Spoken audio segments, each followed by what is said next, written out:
بندہ غیرت مند ہو تو گناہ سے بچتا ہے اور وفادار ہو تو غفلت سے۔ حضرت علی رضی اللہ تعالیٰ عنہ نے فرمایا، محبت سب سے کرو لیکن اس سے اور بھی زیادہ کرو جس کے دل میں تمہارے لیے تم سے بھی زیادہ محبت ہو۔ اگر ظرف نہ ہو تو عطا انسان کو معذور بنا دیتی ہے۔ یہ اللہ پاک کا فضل ہی ہوتا ہے کہ کسی آدمی کو بدی کے زمانے میں نیکی کا شعور حاصل ہو۔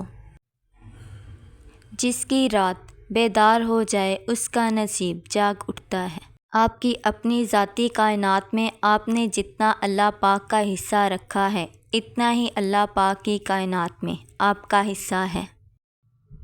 کبھی کبھی آپ کے ساتھ جو کچھ گزر چکا ہو اسے فراموش کر دیں اور جو باقی رہ جاتا ہے اس سے لطف اٹھائیں اور جو کچھ آ رہا ہے اس پر دھیان دیں۔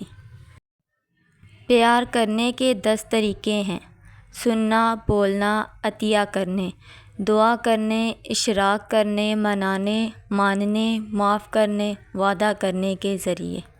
خاموشی انا نہیں ہوتی، کچھ خاموشیاں صبر کا حصہ ہوتی ہیں۔ نفرت کرنے اور دل جلانے کے لیے یہ زندگی بہت چھوٹی ہے، مسکرائیں اور دوسروں کو مسکرانے کی وجہ بنیں۔ وہ جو تمہیں باہر سے سخت اور بد مزاج نظر آتے ہیں، اگر تم ان کے اندر جھانک لو تو تمہیں ان پر ترس آ جائے گا۔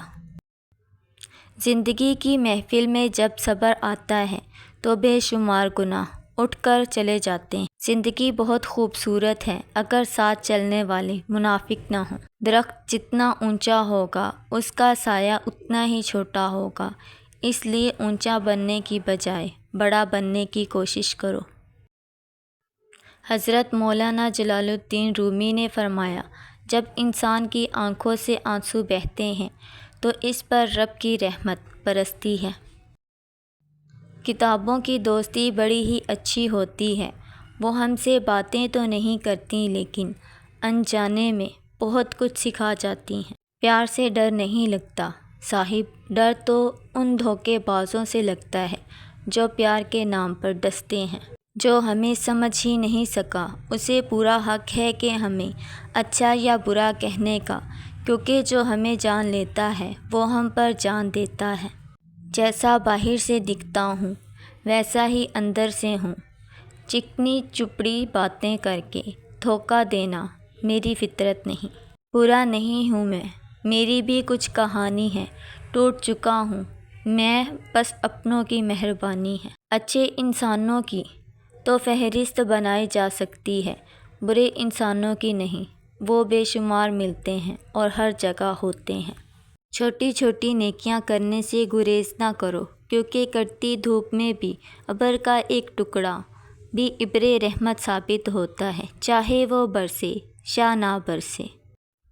برائی کی مثال ایسی ہے جیسے پہاڑ سے نیچے اترنا، ایک قدم اٹھاؤ تو باقی اٹھتے چلے جاتے ہیں، اور اچھائی کی مثال ایسی ہے جیسے پہاڑ پر چڑھنا، ہر قدم پچھلے قدم سے مشکل مگر ہر قدم پر بلندی ملتی ہے۔ حق بات کی پہلی نشانی یہ ہے کہ اس کی ہمیشہ مخالفت ہوتی ہے، جس کی کوئی مخالفت نہیں وہ قطع حق نہیں۔ کم ترین علم وہ ہے جو زبان پر رہے، بلند ترین علم وہ ہے جو کردار سے ظاہر ہو۔ سب سے زیادہ قابل نفرت وہ شخص ہے جو لوگوں میں عیب تلاش کرتا ہے۔ لوگ دو طرح کے ہیں، ایک سخی لیکن اس کے پاس پیسہ نہیں ہوتا، دوسرے مالدار مگر وہ کسی کی حاجت روائی نہیں کرتے۔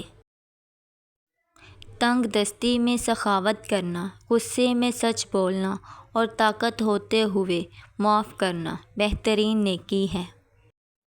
مجھے مایوس ہونے والے شخص پر تعجب ہوتا ہے جبکہ اس کے پاس استغفار کی قوت موجود ہو۔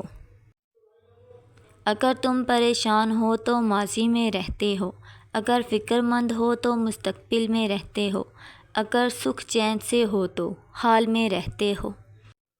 جب نظر انداز کرنا شروع کر دیا جائے تو کہو نہیں، کنارہ کر لو۔ اچھے لوگوں کا تمہاری زندگی میں آنا تمہاری قسمت ہوتی ہے اور انہیں سنبھال کے رکھنا تمہارا ہنر۔ جو تمہاری خاموشی سے تمہاری تکلیف کا اندازہ نہ کر سکے، اس کے سامنے زبان سے اظہار کرنا صرف لفظوں کو ضائع کرنا ہے۔ لفظ انسان کے غلام ہوتے ہیں مگر صرف بولنے سے پہلے تک، بولنے کے بعد انسان اپنے الفاظ کا غلام بن جاتا ہے۔